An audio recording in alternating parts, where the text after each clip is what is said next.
नमस्कार। शीघ्र सफलताको बलियो आधार क्विक लोकसेवाको युट्युब च्यानलमा तपाईँहरू सम्पूर्णलाई हार्दिक स्वागत छ। आज 2083 साउन 1 गते सङ्घीय लोकसेवा आयोग लगायत सम्पूर्ण 7 प्रदेश लोकसेवा आयोगले आफ्नो वार्षिक कार्यतालिका सार्वजनिक गरेका छन्, जसअनुसार विभिन्न तहका भ्याकेन्सीहरू कहिले खुल्छन् र तिनीहरूको परीक्षा कहिले हुन्छ भन्ने सन्दर्भमा महत्त्वपूर्ण जानकारी लिएर तपाईहरुको माझमा उपस्थित भइसकेको छु। भिडियोलाई अन्तिमसम्म हेरेर हाम्रो च्यानलमा नयाँ हुनुहुन्छ भने सब्स्क्राइब गरेर हामीसँग जोडिन नभुल्नुहोला। र हामी सङ्घीय लोकसेवा आयोगबाटै सुरु गरौँ। सङ्घीय लोकसेवा आयोगले मुख्यतया विभिन्न पदहरूको भ्याकेन्सी खुलाउने गर्दछ। त्यसमा पनि आजको यो विषयवस्तुमा चाहिँ हामीले शाखा अधिकृत, नायब सुब्बा र खरिदारको भ्याकेन्सी चाहिँ कहिले खुल्छ भनेर कुरा गर्नेछौँ। र अन्तिममा भनेको चाहिँ तपाईहरुलाई यो सङ्गठित संस्थाको परीक्षा कहिले हुन्छ र विभिन्न बैंकहरूका भ्याकेन्सी कहिले खुल्नेछन् भन्ने कुरामा पनि जानकारी दिनेछु। अब सुरुमा हेर्दाखेरि सङ्घीय लोकसेवा आयोगले राजपत्राङ्कित तृतीय श्रेणी, यसलाई हामीले चलन चल्तीको भाषामा चाहिँ शाखा अधिकृत भनेर बुझ्छौँ। शाखा अधिकृतको विज्ञापन चाहिँ कार्तिकको अन्तिम बुधबार हुन्छ भनेर भनेको छ। कार्तिकको अन्तिम बुधबार भनेको चाहिँ कार्तिकको 25 गते हो। र राजपत्राङ्क अनङ्कित प्रथम श्रेणी भनेको चाहिँ नायब सुब्बा हो। नायब सुब्बाको भ्याकेन्सी चाहिँ मङ्सिरको 23 गते खुल्छ भनेर भनेको छ। र खरिदारको भ्याकेन्सी चाहिँ पुसको 29 गते खुल्छ भनेर भनेको छ। यसअनुसार तपाईहरुले आफ्नो तयारीले अगाडि बढाउनु पर्ने हुन्छ। यो पुरानो वर्षको कार्यतालिका अनुसार चाहिँ एक महिना अगाडि सरेको छ।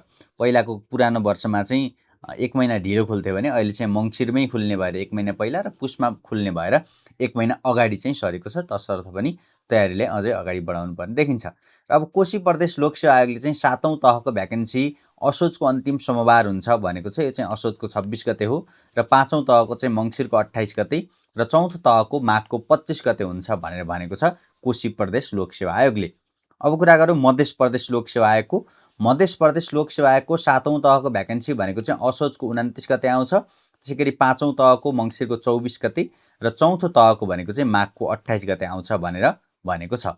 त्यसैगरी कुरा गरौँ बागमती प्रदेशको। बागमती प्रदेश लोकसेवा आयोगको 7औं तहको भ्याकेन्सी भनेको चाहिँ मङ्सिरको 24 गते आउँछ र 5औं तहको भनेको चाहिँ पुसको 23 गते आउँछ भनेर उल्लेख गरेको छ। र बागमती प्रदेशको 4थो तहको भ्याकेन्सी नखुल्ने हुन्छ, खुल्दैन 4थो तहको भ्याकेन्सी चाहिँ। र अब गण्डकी प्रदेशको कुरा गर्दाखेरि चाहिँ गण्डकी प्रदेश 7औं तहको भ्याकेन्सी भनेको कार्तिकको 11 गते आउँदैछ र 4थो तहको भ्याकेन्सी चाहिँ पुसको 8 गते आउँदैछ भने 5औं तहको भ्याकेन्सी भनेको चाहिँ मङ्सिरको 9 गते आउनेछ गण्डकी प्रदेशको। अब लुम्बिनी प्रदेशको चाहिँ मैले भिडियो बनाउने बेलासम्म चाहिँ कार्यतालिका अपडेट गरेको देखिएन, तसर्थ कार्यतालिका अपडेट भयो भने म पनि त्यसलाई अपडेट गरिदिनेछु। र अब कर्णाली प्रदेशको कुरा गर्दाखेरि चाहिँ कर्णाली प्रदेश 7औं तहको भ्याकेन्सी भदौको अन्तिम मङ्गलबार आउँछ भनेको छ। यो भनेको भदौको 30 गते हो। र 5औं तहको भ्याकेन्सी भनेको असोजको अन्तिम मङ्गलबार आउँछ भनेको छ। यो भनेको असोजको 27 गते हो। र 4थो तहको भनेको चाहिँ कार्तिकको अन्तिम मङ्गलबार आउँछ भनेको छ। यो भनेको असोजको 24 गते हो। अब यति बेला बिचमा कुनै यो भ्याकेन्सीको टाइममा चाहिँ दसैँ परेको छ अथवा तिहार परेको छ। अब यो दिन आउँछ कि आउँदैन भन्ने पछिको कुरा भयो, तर यो कार्यतालिकामा लेखेअनुसार चाहिँ यो डेट हेर्दाखेरि चाहिँ यही नै हुन्छ। अब सुदूरपश्चिम प्रदेश लोकसेवा आयोगको कुरा गर्दाखेरि यसले ट्याक्कै दिन चाहिँ तोकेको छैन।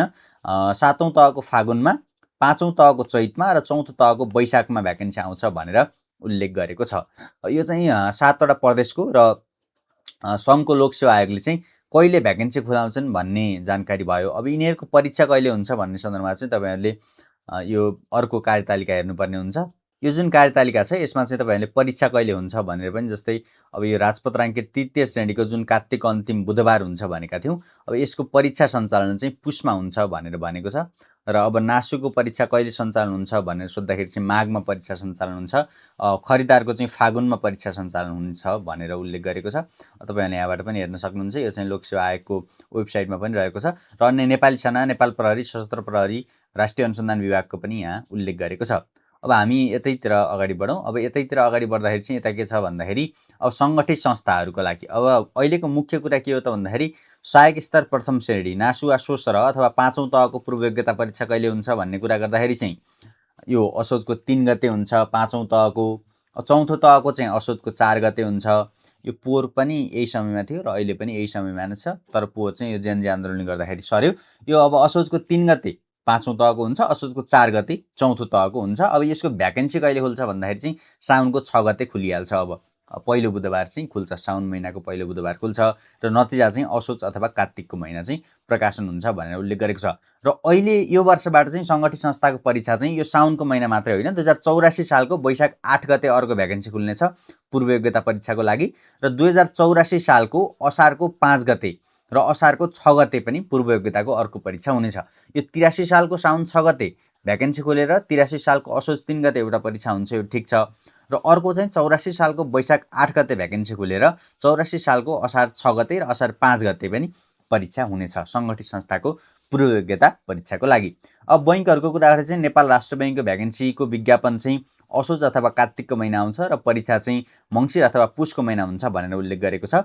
र नेपाल बैङ्क लिमिटेड, राष्ट्रिय वाणिज्य बैङ्क र कृषि विकास बैङ्कको लागि चाहिँ कार्तिक अथवा मङ्सिरको महिना भ्याकेन्सी आएर पुस अथवा माघको महिना चाहिँ परीक्षा हुन्छ भनेर उल्लेख गरेको छ। बैङ्किङको सन्दर्भमा प्राय जसो लोकसेवाको सेड्युल म्याच गरेको त देखिँदैन, तर लोकसेवामा भएको सेड्युल चाहिँ यही छ। कार्तिक अथवा मङ्सिरको महिना चाहिँ विज्ञापनको सूचना प्रकाशन हुन्छ र लिखित परीक्षा सञ्चालन चाहिँ पुस अथवा माघको महिना हुन्छ भनेर उल्लेख गरेको छ। र अन्य विस्तृतमा हेर्नको लागि चाहिँ तपाईँहरूले हामीले Telegram channel, WhatsApp channel, Viber च्यानलमा पनि यो लोकसेवाको हामीले वार्षिक पदपूर्ति कार्यतालिका राखिदिएका छौँ, यसबाट पनि हेर्न सक्नुहुनेछ। र मुख्यतया जानकारी चाहिँ तपाईँहरूले आजको भिडियोबाट पाउनुभएको छ। भिडियो कस्तो लाग्यो कमेन्ट बक्समा जानकारी दिन नभुल्नुहोला। र अब हामीले सङ्गठित संस्थाका विभिन्न परीक्षाको लागि चाहिँ सेटहरू पनि तपाईँहरूको लागि भिडियोमा लिएर आउनेछौँ। त्यसका लागि पनि हाम्रो च्यानल सब्सक्राइब गर्नुभएको छैन भने सब्सक्राइब गरेर हामीसँग जोडिन नभुल्नुहोला। यहाँहरूको बाइक पल शुभ रहोस्।